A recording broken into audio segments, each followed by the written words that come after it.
More than 60 years have passed since America's heroic soldiers stood watch over the sandy dunes of Omaha Beach on the Normandy coast of France.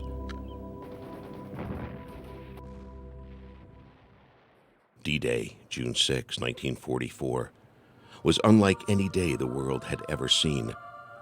More than 5,000 ships, 12,000 aircraft, and over 150,000 Allied troops crossed a stormy English Channel to attack Adolf Hitler's Atlantic Wall to begin the liberation of Nazi-occupied Europe. It was the largest invasion force ever assembled. Since 1939, war had raged on the European continent and on the Russian front, with millions killed, many of them innocent civilians. For 5 years, Germany had left behind a trail of death and oppression across the countries of Europe. It was now time to end Nazi aggression. Operation Overlord was about to begin. America entered World War II after the Japanese sneak attack on Pearl Harbor on December 7, 1941.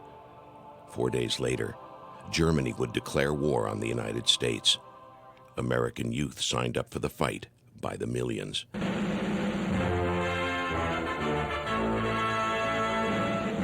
Americans rallying to the colors. We volunteered. We all had red, white, and blue fever.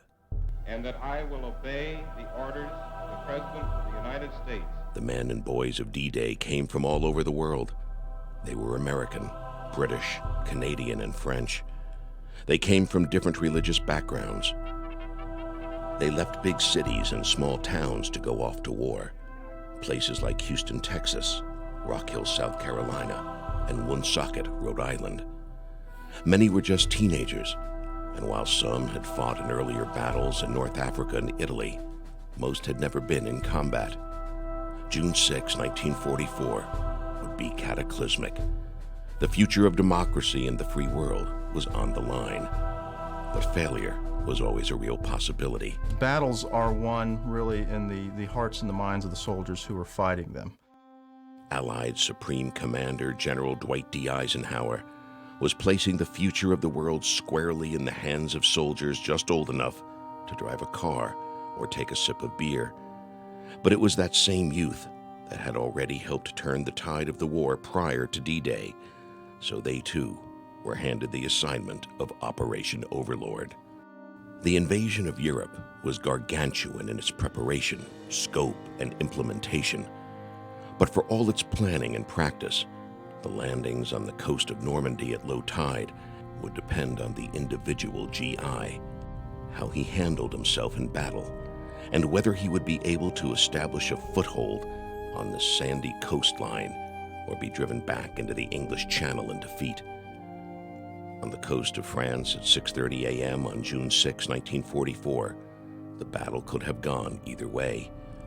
And for many hours that day, there was doubt about whether Operation Overlord could succeed. The loss of life was indeed horrific, especially along the 7,000 yards of Omaha Beach, where the German defenses on General Erwin Rommel's so-called impregnable Atlantic Wall were the strongest. Men were killed before they could get off their landing craft. Bodies floated in a blood-red channel surf. Those who did make it onto Omaha Beach were often cut down as they tried to find cover from German gun positions, concealed as high as 170 feet above the bluffs. For those who were there at Omaha Beach, exposed in the open, it was worse than hell. Over 2,500 Americans were killed, wounded, or missing after just half a day of fighting. All along the Allied landing beaches, from Sword to Juneau and Gold to Omaha and Utah, and inland where airborne paratroops had landed the night before, the youth of the Allied nations rose to meet the challenge. Because of their grit and determination, the world would be forever changed. Their unit cohesion was torn apart as they landed on the beach, but they huddled up against those limestone cliffs, and eventually that cohesion came back together because of the will of the soldiers. They understood the intent, they understood what was at stake, and they got it together, and they fought, and they overcame the odds, and they moved inland, and they ended up accomplishing the mission that day. It's amazing.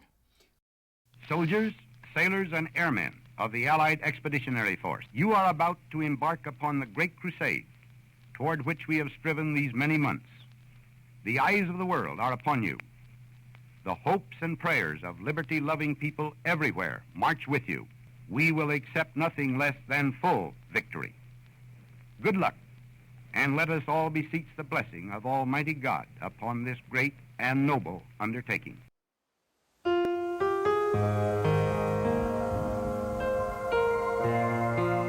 The 50-mile stretch of beach along the coast of Normandy is peaceful today, yet if you listen to the wind and the waves, they still whisper their compelling story. The footprints of 6 decades have come and gone, with an ever-changing and surging English Channel tide, yet one can still sense the presence of soldiers on these beaches. The echoes of war remain, the screams, the confusion, the hail of gunfire. But one also hears a resolve to stay alive and forge ahead in the face of overwhelming odds. The visible scars of war remain all along the Normandy coast. German gun emplacements and bunkers stare out at quiet stretches of coastline that once were strewn with thousands of mines, miles of barbed wire, and beach obstacles designed to destroy invaders. Bomb craters still pock the landscape like eerie scenes from the moon. Monuments to those who gave their lives are here too. Salutes to bravery and valor. For the men who came to these shores on June 6, 1944, the memories remain too vivid and real, even to this day. To understand D-Day, one must see beyond the passage of time, not only on the shores of the Normandy coast, but also in the faces of the survivors who came here to do what was asked of them by their country decades ago. Citizen soldiers like Army combat engineer Leo Heroux, Navy Higgins boat driver Richard Fazio, U.S. Army truck driver Wilson de la Santa, U.S. Army heavy machine gunner Philip O'Connell, Navy radio man Frank Chomka, and 82nd Airborne paratrooper Chris Heisler, all signed on for the battle. What they experienced on these beaches and in the blackness of a Normandy night, jumping into the battle ahead of the invasion force, cannot be properly conveyed or understood in words or in writings, but perhaps only in their personal thoughts and nightmares. The passage of time does not always heal wounds or make things better.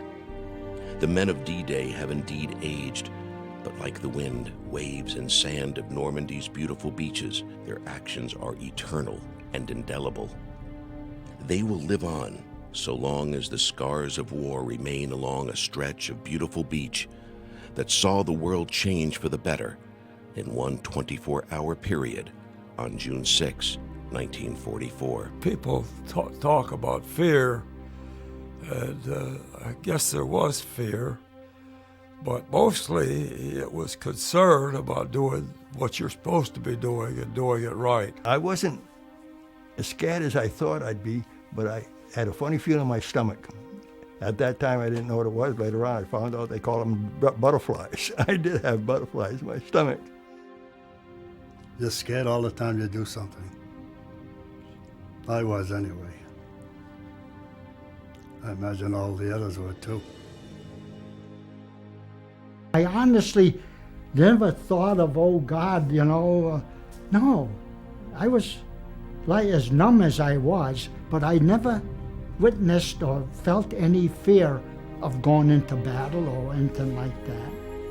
Well, everybody was scared. We were only a bunch of kids, 20, 21, 19, and nobody knew what the hell war was at that time, but now I know. We went to see Saving Private Ryan, and I think that was the last war picture I saw. I mean, and that picture was, the landing of the beach that day was almost like they were there filming. It was exactly like that, and even worse.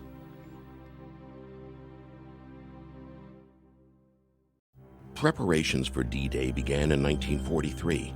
As the Allies sought to establish a second front in Western Europe, the military buildup on the coast of Great Britain for D-Day was extraordinary, with thousands of planes, ships, vehicles, tanks, and Allied troops concentrated on the English coast, anticipating General Eisenhower's final order to go. Something big was coming that we knew.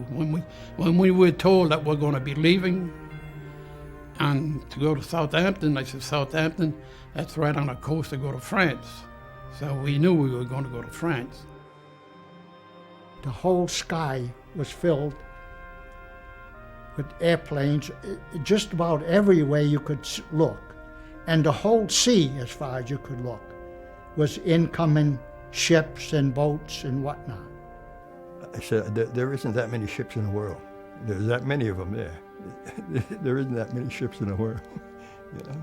I saw so many planes. I actually felt sorry for the Germans because I didn't see any German planes. Well, I would like to see, where I actually was, you know, where the beachhead really was. And if we were on the beach, if we happened to go on the beach, I would like to see from the German angle, you know, to see what took place there. I mean, I'm looking forward to it. You know, I guess I just want to be there, that's all. For Richard Fazio, Chris Heisler, Wilson de la Santa, Philip O'Connell, Leo Heru, and Frank Chomka, dealing with the aftermath of D-Day was put aside as life went on after the war ended, as their focus turned to their families and jobs. D-Day was seldom talked about, but over recent years that too has changed. Now many veterans have begun to return to the place where they saw so many of their fellow soldiers die, and where so many of their personal nightmares originated. Why, I was amazed when we landed. I said, how could they be firing upon us with all that bombardment? The men of D-Day are now facing their own mortality. Greater numbers of World War II veterans are passing on each day, taking with them frequently untold stories about a battle that transformed the world. Many are making their peace by returning to places like Omaha Beach to finally see a beach at rest, rather than one exploding in blood. See where them guys are? Them two kids and two men. I was over there, down there. I was just praying to get the hell out of here. On D-Day, Leo Heru was a U.S. amphibious engineer who was responsible for helping to clear obstacles on Omaha Beach, obstacles that had German General Rommel convinced would destroy an Allied invasion force. As Heru approached Omaha Beach on June 6, 1944, what he saw left him visibly shaken. It was awful. It was very, very, blood was all over. Blood was all over. And we saw the bodies, but we couldn't do nothing about that. Heru would survive the invasion and begin to create his own unique story on D-Day +1. That's when Leo, who spoke French, was ordered by his commanding officer to go to a field high above Omaha Beach to ask a French farmer to move his cows, who presented an unexpected obstacle. Leo asked the farmer where he lived and invited himself down to the man's farm in the town of Colville. One night, it was a special night, I don't know why. I went there because I knew my way. I just knocked on the door, he opened it, I went in, and I happened to look up on the stairs, and a girl coming down. I said, well, I gotta let her come down because I can't go in. She's my age, my height, and her father introduced me to her, Anne Marie Brooks. I said, well, we went in a parlor and I had some milk, coffee. Leo would end up marrying the farmer's daughter and returned to France after the war, where he would live for more than 40 years, teaching at a driving school in the town of Bayeux. Heru eventually returned to live in Rhode Island, but a recent return to Normandy found him back at the farm and contemplating D-Day's impact on his own life. Perfect. Perfect. Yeah. That's the hill right down there. Everything was exactly the same thing. Nothing has changed except the pad. He had a pad going down. But as far as that, nothing has changed. Everything is exactly the way it is. And way up on top of that hill, that's where I met my father-in-law, and he told me, you see that house right there in the back of me? That's where I live. So I used to come over here, walk up them steps, knock on the door, and go in.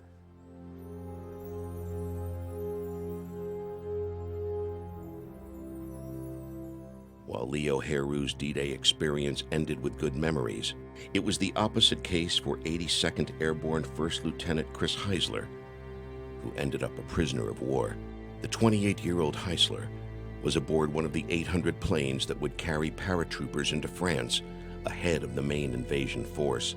Over 12,000 airborne troops jumped into Normandy in the early hours of June 6th to secure the roadways and exits behind Utah Beach, to prevent German counterattacks from jeopardizing the efforts of the main landing force.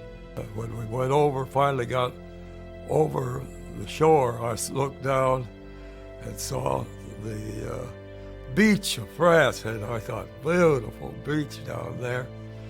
And before it got very much further, maybe a minute, maybe 5 minutes, I don't know, and I started seeing flak coming up at the plane. It wasn't very long after that somebody said to me, Stout has been hit. And I got back there, put him on the bucket seat, and laid it down. And at that point, somebody yelled at me, the green light is on, Lieutenant. Now, I'd already had the boys stand up and hook up because the red light had been on earlier. And at that point, I turned, I said, hollered at the group, Geronimo, let's go, and I turned and went out.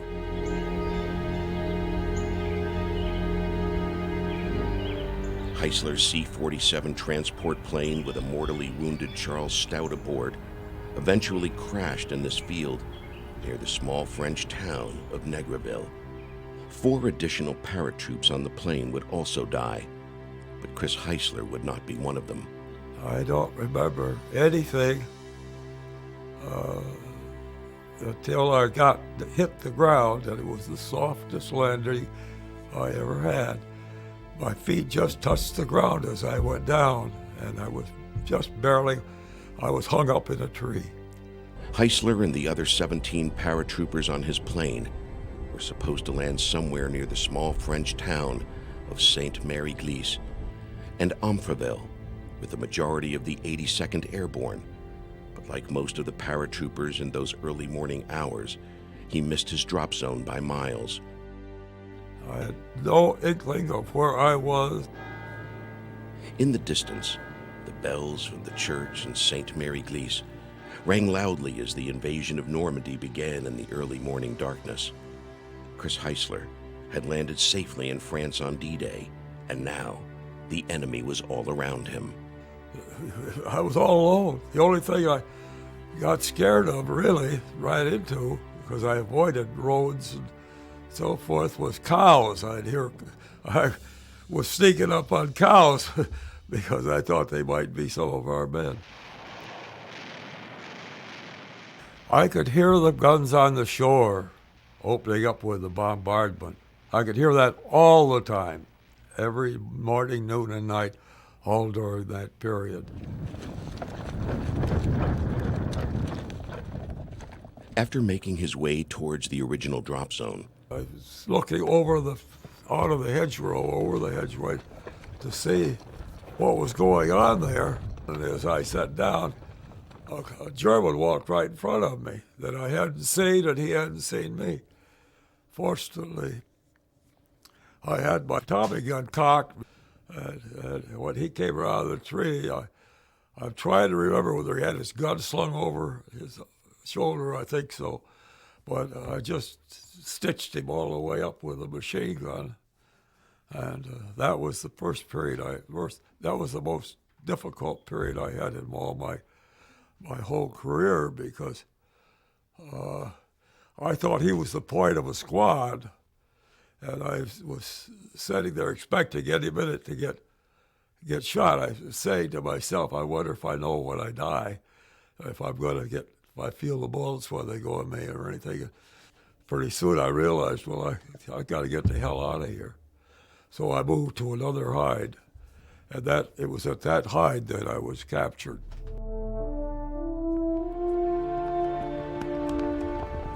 In 1999, Chris Heisler would begin to return to Normandy each year to honor the memory of his fallen crew members. I know this is emotional. At a small memorial in the town of Negreville. The local French citizens built it. À la mémoire de l'équipage de l'avion C-47. To the memory of the crew of the plane that fell here, the C-47, and the parachutists of the 507th Parachute Infantry Regiment, and all of the other soldiers, all of the Americans, the Allies. We observe a minute of silence, please.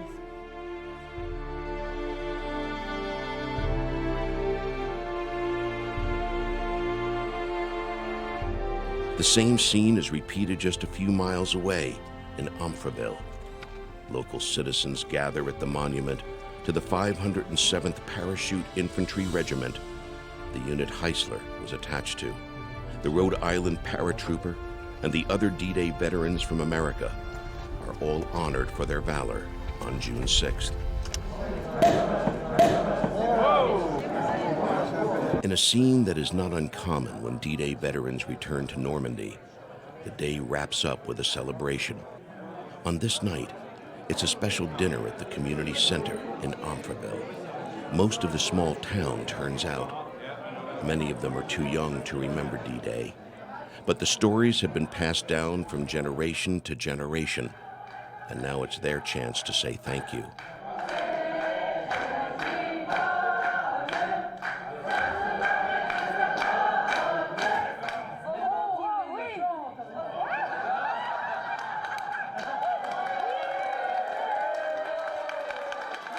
I just can't explain, there are no words that can describe it, how much gratitude the people had for what we did. The one guy that I really thought expressed it best was, he said, I never could understand, when he sent some pictures, why good American men would give up their families and come over and come to France and take and sacrifice, but I want you to know that we really appreciate it. For D-Day to be a success, deception had to play a part. The Allies had to make the Germans believe the true invasion was going to come at the narrowest point between England and France, in the Pas-de-Calais area.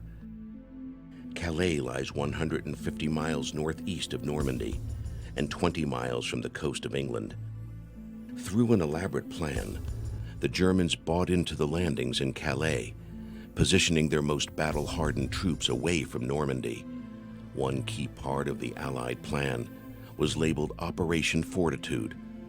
America's most visible and controversial general, George Patton, was put in charge of a fake army, the first U.S. Army group that had no real troops, no real equipment, and no role in the Normandy invasion. Yet, because of the respect Patton commanded from the Germans, Hitler gambled on the landings taking place there.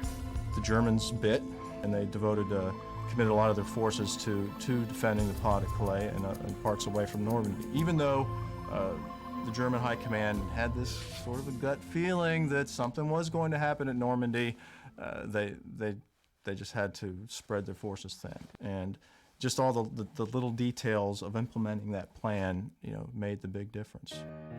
Back in Woonsocket, Rhode Island, 16-year-old Therese Ricard was living the life of a typical teenager, hanging out with friends, helping her mother around the house and going to high school.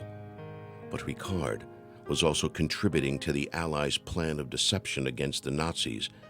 Every day after school, from 3 to 7 p.m., Ricard would walk down to the U.S. rubber plant in town and paint what the workers only knew as targets. The only name I knew was targets, which they were apparently from the air. Those targets turned out to be imitation tanks made out of rubber that appeared real to German airplanes, desperately searching for any sign of where the invasion of Europe would come. They told us that was in place of real tanks, but that didn't register what it was, you know. We painted the camouflage. That was black. Workers for Victory, the assembly line that interests Uncle Sam's daughters now. Ricard earned 49 cents an hour for work that wasn't very meaningful to her. Nobody at the rubber company ever talked about what they were doing. She never heard the words top secret. It was only recently that Therese found out what she did as a 16-year-old at the U.S. rubber plant contributed in a small way to saving the lives of thousands of Allied troops. Great, because, I mean, if it saved lives, it saved lives. You didn't want the boys to go over there and get killed. A lot of them did. Woonsocket's contribution to the war didn't end with rubber tanks. The U.S. rubber plant also produced barrage balloons, the famous low-flying dirigibles with long steel cables that helped to keep German aircraft from flying low over London during the Blitz, and later from coming in too close to the Allied ships on D-Day. In fact, the first time I seen it, I was surprised. I like Wally Lawton, he's from Cumberland. I said, Wally, look at this. I was Woonsocket, Rhode Island. After that, every time we seen one, we used to look for it, made in Woonsocket. But barrage balloons and fake rubber tanks wouldn't help the Allies get ashore the invasion beaches on D-Day itself. Only the individual Army infantrymen or Navy boat driver could do that, and nowhere was the struggle to survive more intense than on Omaha Beach. This beach could only talk.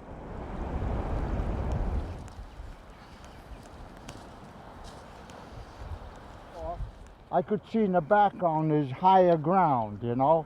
And then you take a lot of the boats, didn't make it, and that's why half of them guys drowned. For Richard Fazio, returning to Omaha Beach was something he never thought would happen in his lifetime, or perhaps didn't want to occur. It's amazing how I made it. I think it was the hand of God that did it, you know? Unbelievable. Fazio enlisted in the Navy at age 17. This kid from Woonsocket, who had never been on a ship before, was assigned to be a Higgins boat driver, steering one of the boats that would lead the way on the first wave of D-Day. Fazio's landing boat, full of 35 infantry troops, was pointed at the Easy Red sector of Omaha Beach, the place where the well-trained German 352nd Division would provide the toughest resistance. It was H hour, 6:30 a.m. on June 6, 1944, and Rhode Islander Richard Fazio was about to pass through the gates of hell. We headed into the beach. It was still dark, but then as we headed into the beach, all the ships and everything started firing, and it was one awesome sight. All of a sudden, bullets were hitting on the side of the ship and the water, and I looked into the well of the boat, and there was 35 soldiers in there, and I don't think there was an atheist in there, because every one of us was making a sign of the cross as we were going in. And I happened to look.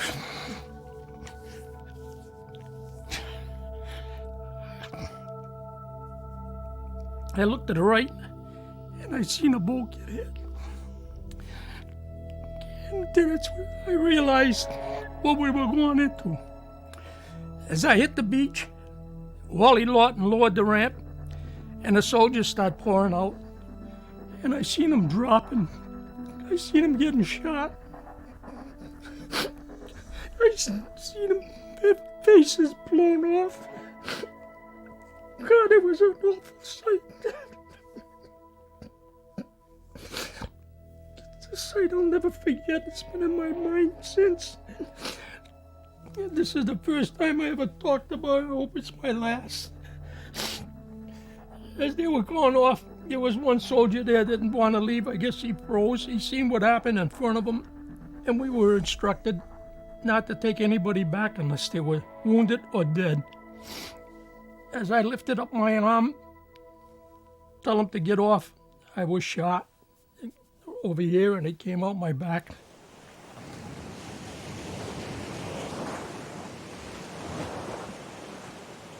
In England, just prior to the invasion, Fazio spent time getting familiar with Omaha Beach. 2 days before Normandy, all coxswains and captains of the ships, we had a meeting, what they called this pavilion. It was an airplane hangar. That hangar must have been about a half a mile long, and it was wide anyway, and they had the whole replica of the Normandy beachhead there, exactly like it was, and my position was I had to head right straight for a church. I had to watch for the church and head right straight for that church. And that day they assigned us our boats, the boat number and the wave, and I won the lottery. I was first wave, fifth boat. Over 60 years later, Fazio drove past that church in the town of Colville he was told to aim for on D-Day. Richard, you remember this church? Yeah. Huh? Yeah. You remember it? Definitely. Yeah? That's the steeple I was supposed to watch coming in on landing. And that was my point of debarkation for the troops. They told me it may not be there when I land, but it was there, and that's all I kept my eye on that until I couldn't see it anymore, and that's when I hit the beach. Returning to Omaha Beach more than 6 decades after the invasion gives these veterans a chance to see a beach that is now at peace, a beach where in the summertime children and families now play. It also gives the veterans a chance to touch the sand again, to make a connection to history and to their own past. For Richard Fazio, it also provides the chance to look up into the bluffs high above Omaha and see the German gun emplacements that more than likely killed most of his men on June 6, 1944. But this time, those guns are silent. I can remember the soldiers telling me, go all the way in, I don't want to get wet, I don't want to get wet, you know. They didn't get wet, they got killed.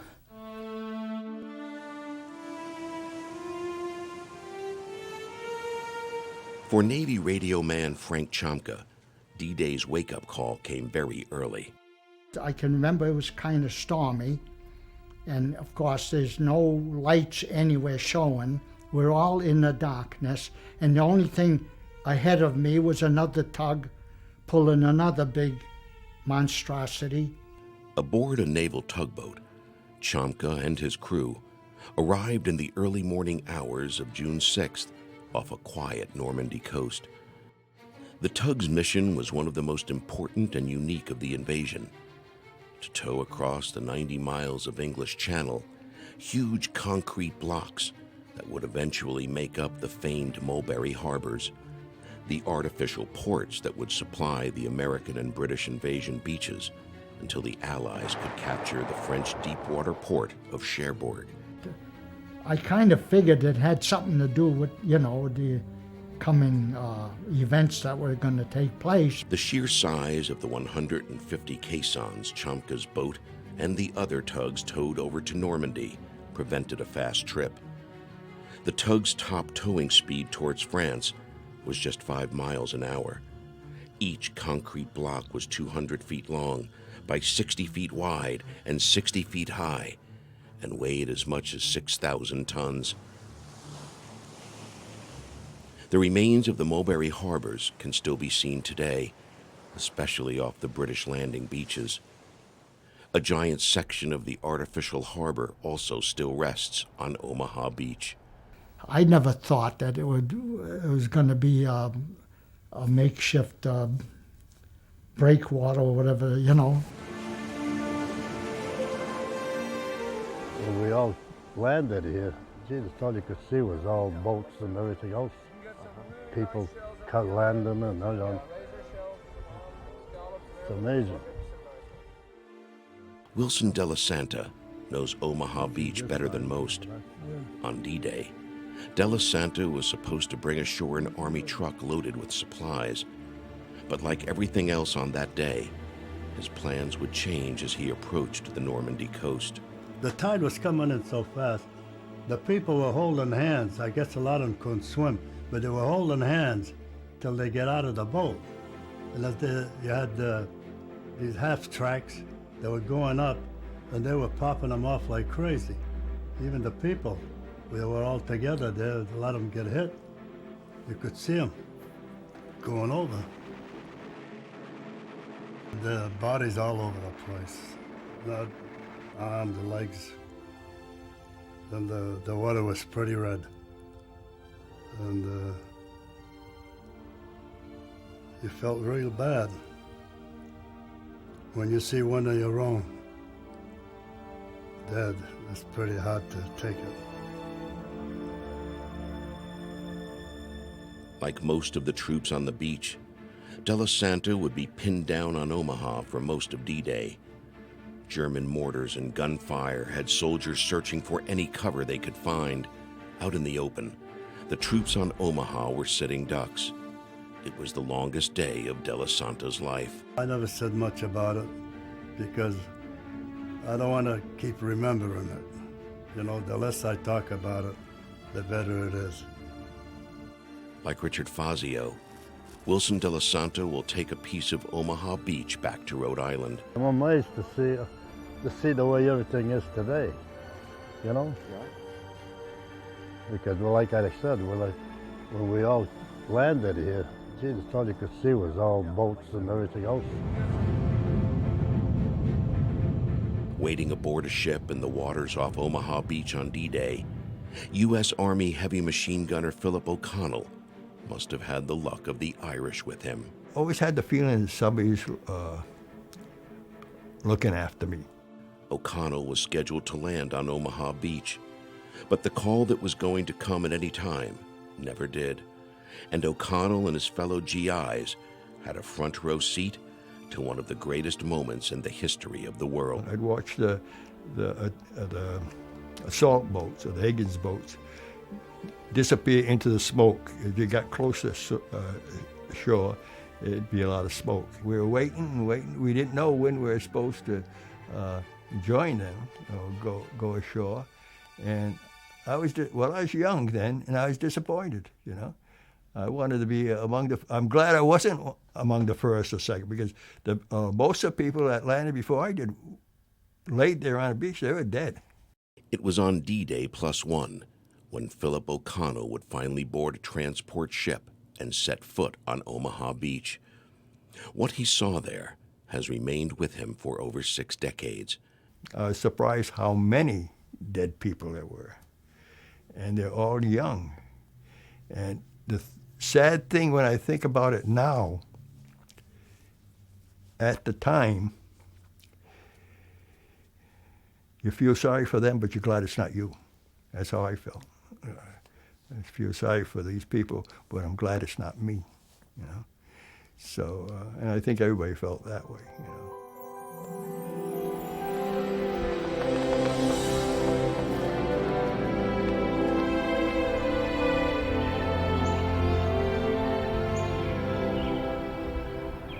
High above the cliffs overlooking Omaha Beach, near where Philip O'Connell, Leo Heroux, and Wilson Della Santa landed, and where Richard Fazio's men aboard the Higgins boat were killed, is perhaps the most beautiful and yet painful reminder of the cost of freedom on D-Day.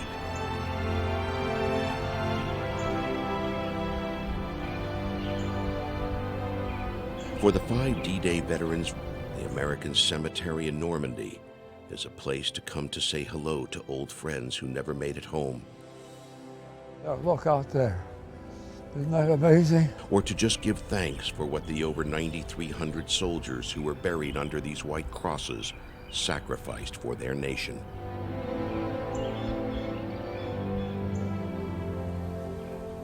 For Richard Fazio, it's a chance to look down over Omaha Beach and see the exact spot where his landing craft approached the Normandy coast.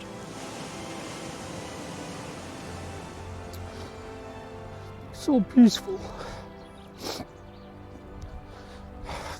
The price that was paid for this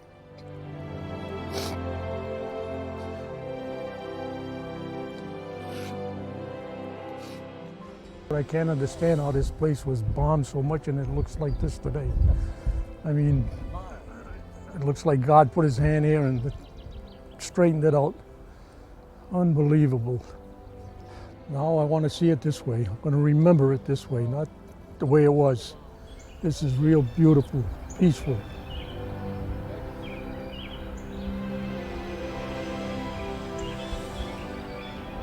I wish my crew were here to see it.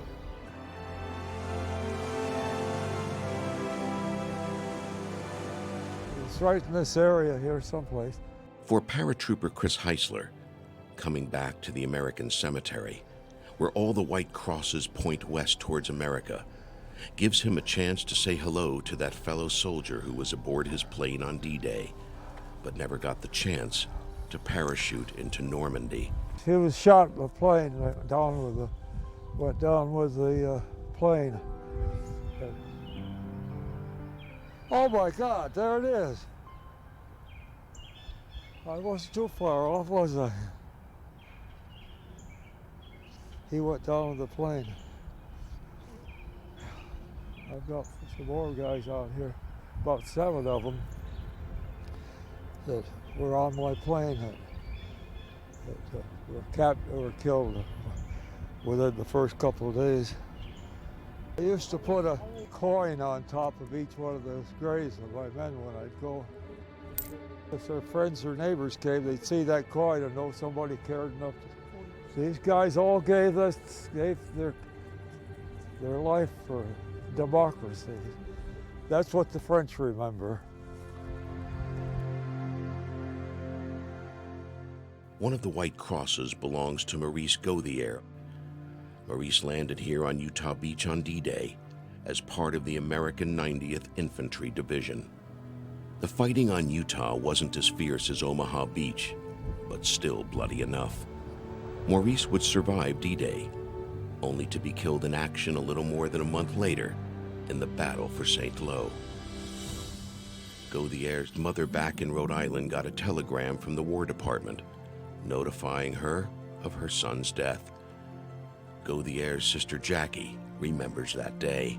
They informed us of what had happened, and I think like the rest of the family, it was difficult to accept because we hadn't been with him. It was just a piece of paper that said that he had been killed in action, and it took a while for it to set in, and we really realized that once some of the letters that we had written came back undelivered.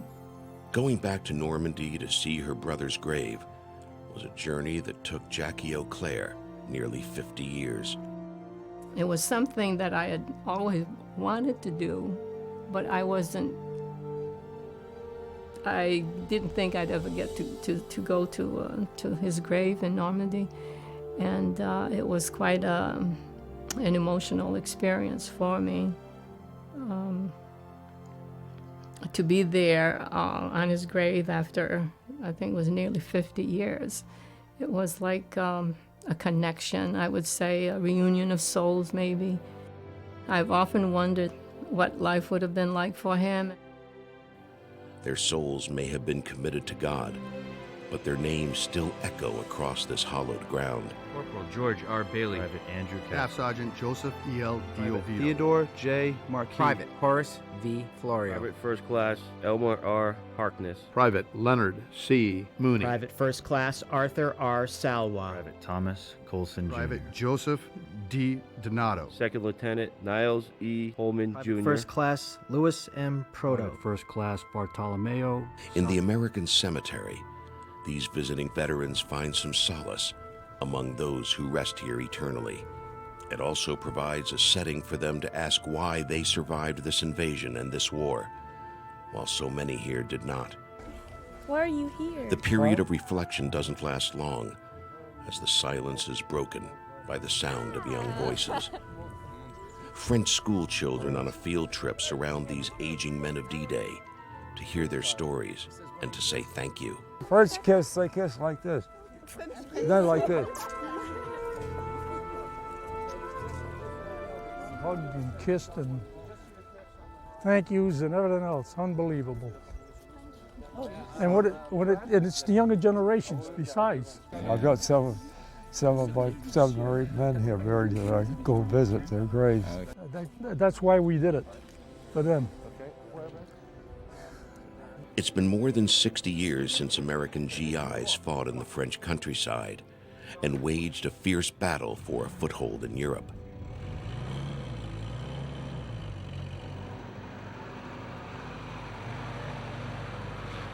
In France, they remember the sacrifice of the Allies like it was only yesterday.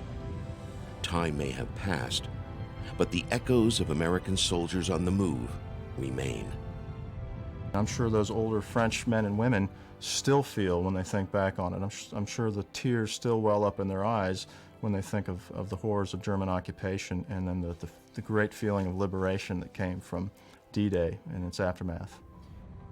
D-Day's history is still taught in the schools. It is talked about at the dinner table at home. It is memorialized on stained glass windows in a church in Saint-Mère-Église and preserved in museums across Normandy. For the French, D-Day is part of their culture, and these veterans realize now that what they did as young men in this foreign country will never be forgotten. All veterans of this war are reluctant to call themselves heroes, but to the French people, and especially the school children of Normandy, that is indeed what they are. Nowhere is this more evident than in the small town of Montebourg, which was liberated by the Allies after fierce resistance from the Germans. The men in my unit couldn't have won all their objectives without the help of your grandparents, I guess, maybe great-grandparents. So thank you for your grandmothers and fathers that made us helped us win the war.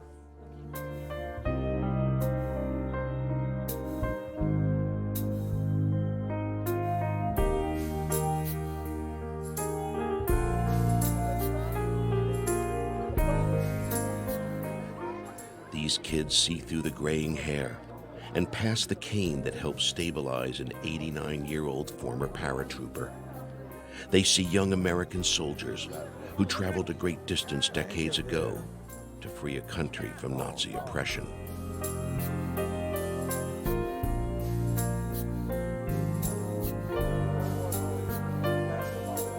These scenes are repeated all over Normandy anytime D-Day veterans return. The walls of a restaurant adjacent to Utah Beach are filled with autographs. Bottles of wine are offered, and there are toasts. The French have not forgotten D-Day, nor will they ever. Long after these veterans have passed on, these children, who will then be adults, will tell their own kids about the day the soldiers visited their school and talked about freedom and sacrifice. They will also tell their kids that these soldiers told them that they aren't the heroes of D-Day, that the real heroes are buried just a few miles away in a cemetery overlooking Omaha Beach. A 7,000-yard stretch of golden brown sand that is so beautiful today, yet still whispers to all who visit, never forget the price that was paid here for freedom.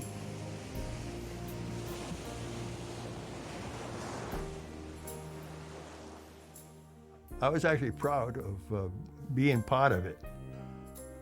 I'm not the hero. I'm not the hero. I'm just a survivor. I always felt bad, and I do today, for all the servicemen that get killed in action. I think about it all the time. I remember that day after I got wounded, and the 4 of us was there, and we were all crying. Anybody would have done what I did, you know. So I didn't think of it as being a great hero about it, no. It had to be done, and everybody did what they had to do.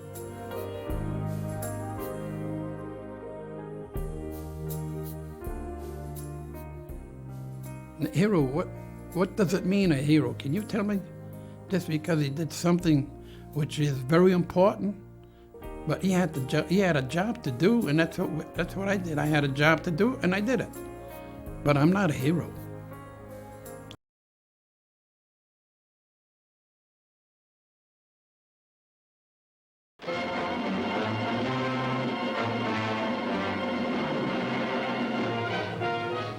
American industry has met the challenge of war. American factories have achieved the impossible. American mass production is delivering the goods. Going first to the great automobile assembly lines, capable of turning out 4 million trucks and passenger cars a year, United States engineers harnessed the skill, mobilized the resources of the most efficient manufacturing system in the world. Peacetime construction was halted.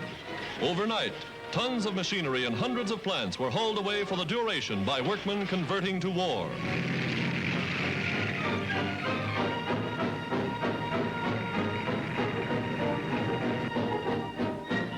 Armed guards took over. The nation's key factories, already charted for just such an emergency, were equipped and made ready. In hundreds of peaceful towns, the main streets of America, thousands of small industries were fitted into the National War Production Plan.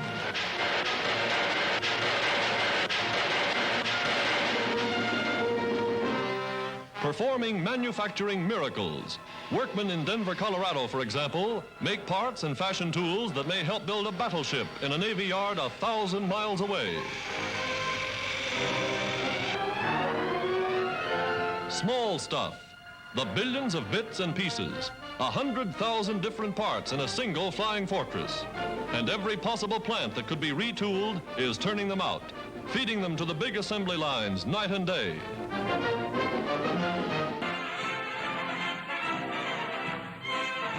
Workers for victory.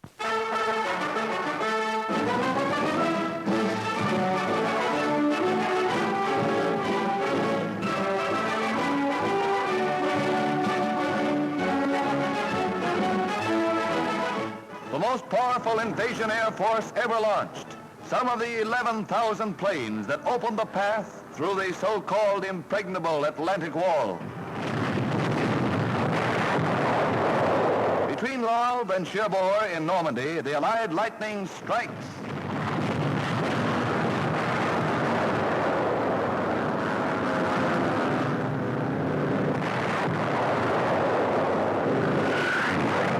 Communications necessary to the German defenses are blasted.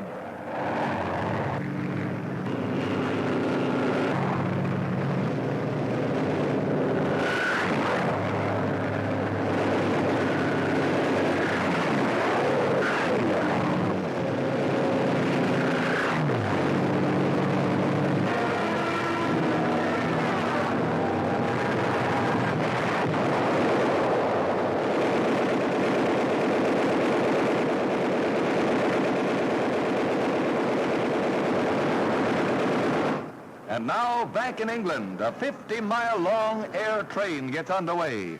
Yank paratroopers receive last-minute instructions before taking off for the invasion coast 100 miles across the English Channel. These are the heroes who established first contact with the enemy. As the transports take off, General Brereton wishes them Godspeed.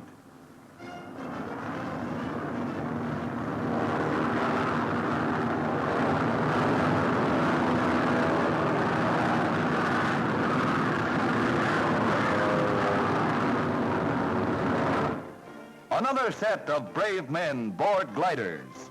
Zebra stripings mark all Allied aircraft as invasion equipment. And at another English field, one of the many from which the terrific Allied power set out, British troops are glider-borne to the flaming coast of France.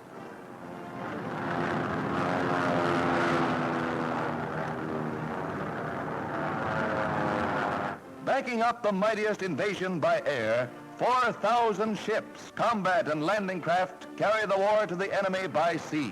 The Coast Guard, the Navy, the Air Forces land hundreds of thousands of British, Canadians, and Yanks on Hitler's doorstep within a few days. Isolating Cherbourg with its strategic harbor is the immediate objective. Landings are made under a naval barrage.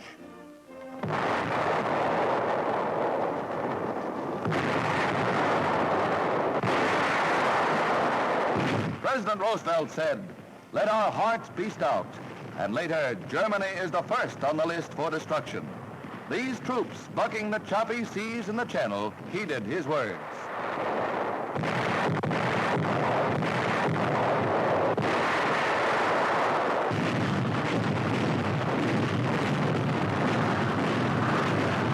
While landings were successful, we were not without our losses.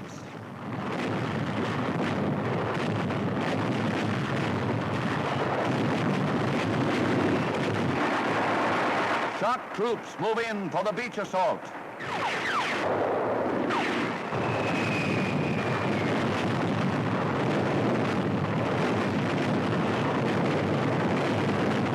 The most gigantic armada in history.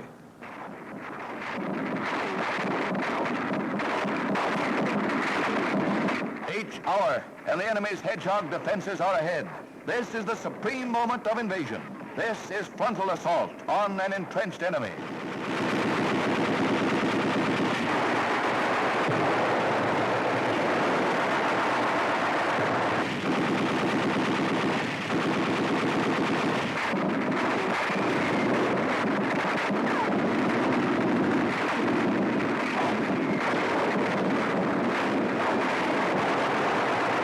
Heroic medical corpsmen remove wounded for return to England.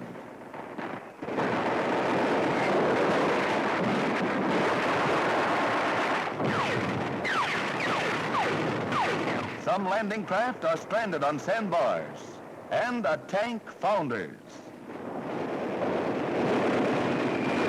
The first batch of Nazi prisoners, the Supermen who believed their west wall impregnable, and a Frenchman to whom the stars and stripes spell liberty. He's waited a long time for this. What he says wouldn't pass the censor.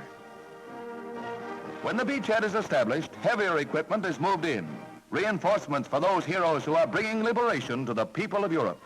The cost of our initial landing was but a fraction of what our leaders expected.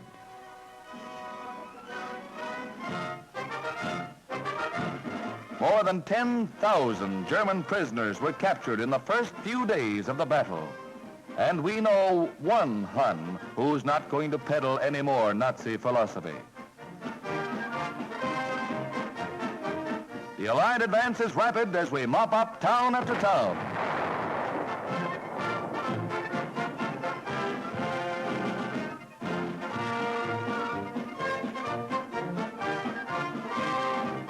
Those not seriously wounded are questioned on the spot by their captors.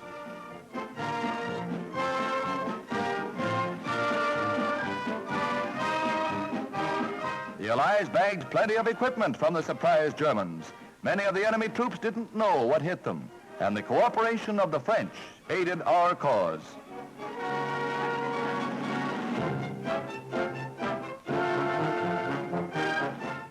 Some Yank will have a nice doormat when he gets back home.